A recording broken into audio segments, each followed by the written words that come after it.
Before I get my big Doom the Dark Ages DLC review out, I wanted to respond to some requests for me to share my keybinds. I am in no way saying these are the best or what speedrunners use, but it's what works for me.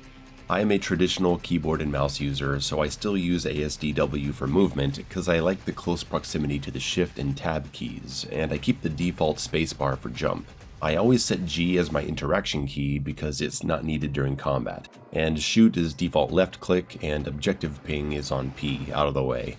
My weapon binds are shotgun on Q, which I use for every game, shredder on 2, plasma rifle on X, which I use for any game with plasma weapons, skull crusher on Z, which is always my SMG or rifle button, though if you prioritize shredder over the skull crusher, I recommend switching 2 and Z.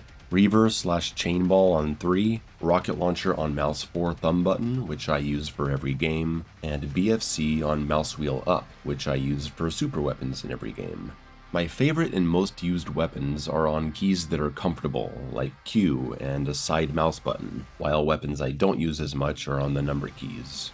I got used to F for melee with Doom Eternal, so I use that for melee in every game now, and since I use E for grenades in Eternal, I do that now too. But there are no grenades here, so I think of E more as equipment, and I use that for my shield toss.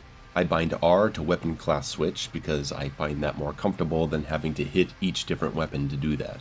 For block and parry, I use the default right mouse button. For the specialty actions of switching types, I have mouse wheel down to scroll through shield runes, and I bind H to melee class switch. Yeah, that sounds weird, but I have a macro that assigns the DPS button of my Logitech 502 Hero to the H key, so I can just tap my thumb on this comfortable button to switch melee. If you don't have this, you could use clicking in the mouse wheel, which I don't have bound to anything.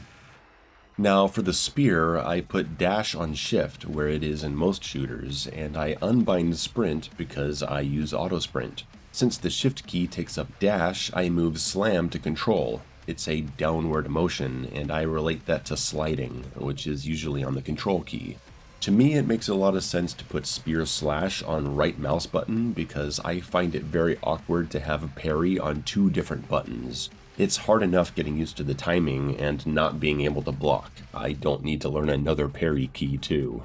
I also relate meat hook to shield toss. You're throwing your tool out there, so the meat hook shares the E key with shield toss. And because I want to get used to using the stab more, because it's so crucial for taking down those pesky teleporters and superheating armor, I put it on C, easily accessible.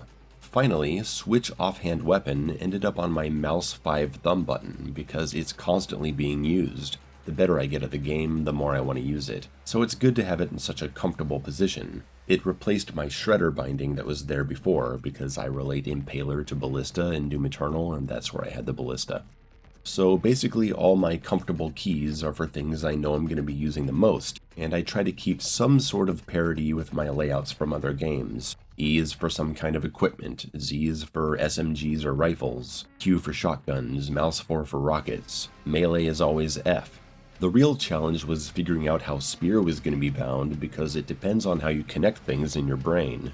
By default, they put meat hook on right mouse button like shield block, because shield block is how you target someone for shield bash, and that's comparable to targeting for meat hook.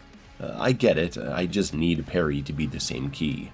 I even had someone in chat say they put dash on right mouse button, because shield block is how they avoid damage, and that's what dash does too. And I was like, okay, I can see it. I could never think that way though.